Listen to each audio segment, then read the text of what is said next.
ये बात कुछ रखेंगे। बहुत बहुत धन्यवाद सभी पत्रकार बंधुओं का कि 13 तारीख से आप विपरीत परिस्थितियों के अंदर हमारे साथ डटे हुए हो।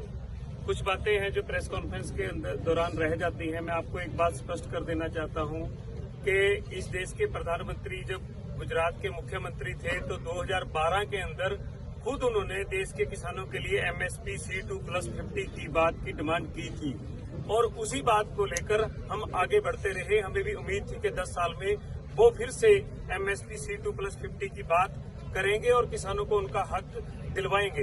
ये बात कहीं ना कहीं छूट रही है, तो मैं पत्रकार बंधुओं से ये बात स्पष्ट कर देना चाहता हूँ कि हमने मीटिंगों के अंदर भी ये बात पूरी तरह से बोली है।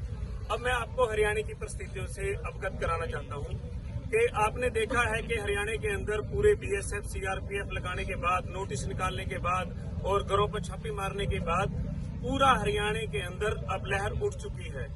टटोली के अंदर एक बड़ा धरना प्रदर्शन शुरू हो चुका है, बांस टोल पर हो चुका है, ट्रैक्टर मार्च चल रहे हैं और बड़ी खाप पंचायतों के साथ साथ गांव में पंचायतें शुरू हो चुकी हैं, गांव में धरने प्रदर्शन शुरू हो चुके हैं। इतनी दमनकारी नीति और तानाशाह रवैये के बाद हरियाणा का किसान साथ खड़ा है।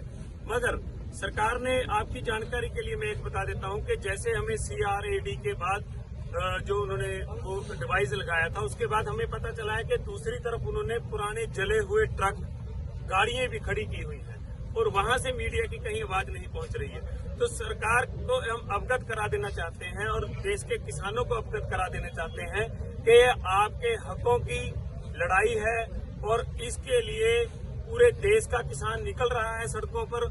उत्तर प्रदेश के अंदर किसान पंचायतें कर रहे हैं और पूरे देश का किसान आज की मीटिंग को देखने के बाद निश्चय ही वो पक्के तौर पर सड़कों पर आकर हमारे साथ डटेंगे और वो बॉर्डरों की तरफ कूच करेंगे। अगर किसी साथी का ये सवाल हो कि बात कैसे चल रही है, हमने उनको तथ्यों के साथ हम बात रखते हैं। कल ही रिपोर्टें पेश हुई हैं, जो क्रिसल की रिपोर्ट थी, जो credit rating information services of limited की रिपोर्ट थी, जिसने बिल्कुल पर्दाफाश कर दिया कि जो लाखों करोड़ों की बात होती है MSP के लिए, उसके लिए सिर्फ 21,000 करोड़ रुपए ही चाहिए और वो भी एक समय के लिए।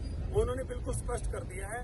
और रही कर्ज मुक्ति की बात, तो आप जितने भी चुनावी मैनिफेस्टो हैं 2000 से लेकर, चाहे वो किसी 4 से लेकर अब तक के, सब में क्लियर लिखा हुआ था कि हम किसानों को, मजदूरों को कर्जा मुक्त करेंगे और ये मजदूरों का भी उतना ही मोर्चा है, किसानों का भी उतना ही मोर्चा है और उतना ही मोर्चा है जो देश के आदिवासी जल जंगल जमीन की लड़ाई लड़ रहे हैं, ये उनका भी बराबर का मोर्चा है, अकेला सिर्फ किसानों का मोर्चा नहीं। धन्यवाद। धन्यवाद जी। बाकी किसान जथेबंदियां ਦੇ संपर्क ਦੇ ਵਿੱਚ ਹੈਗੇ ਕਿਉਂਕਿ ਰਾਹਾਂ ਹੁਣੇ ਵੀ ਲਗਾਤਾਰ ਕਹਿੰਦੇ ਕਿ ਅਸੀਂ ਇਹਨਾਂ ਦੇ ਨਾਲ ਤਾਂ ਨਹੀਂ ਆ ਰਹੇ ਪਰ ਵੈਸੇ ਸਪੋਰਟ ਕਰ ਰਹੇ ਹਾਂ। और ਉੱਥੇ ਇਹ ਵੀ ਇੱਕ ਕਿਹਾ ਜਾ ਰਿਹਾ ਕਿ ਕਾਰਡ ਰੱਖੀ ਬਾਕੀ ਮੇਰਾ ਤਾਲਮੇਲ ਨਹੀਂ ਕੀਤਾ ਗਿਆ, ਇਸ ਕਰਕੇ ਬੜਾ ਸਵਾਲ ਹੋ ਰਿਹਾ।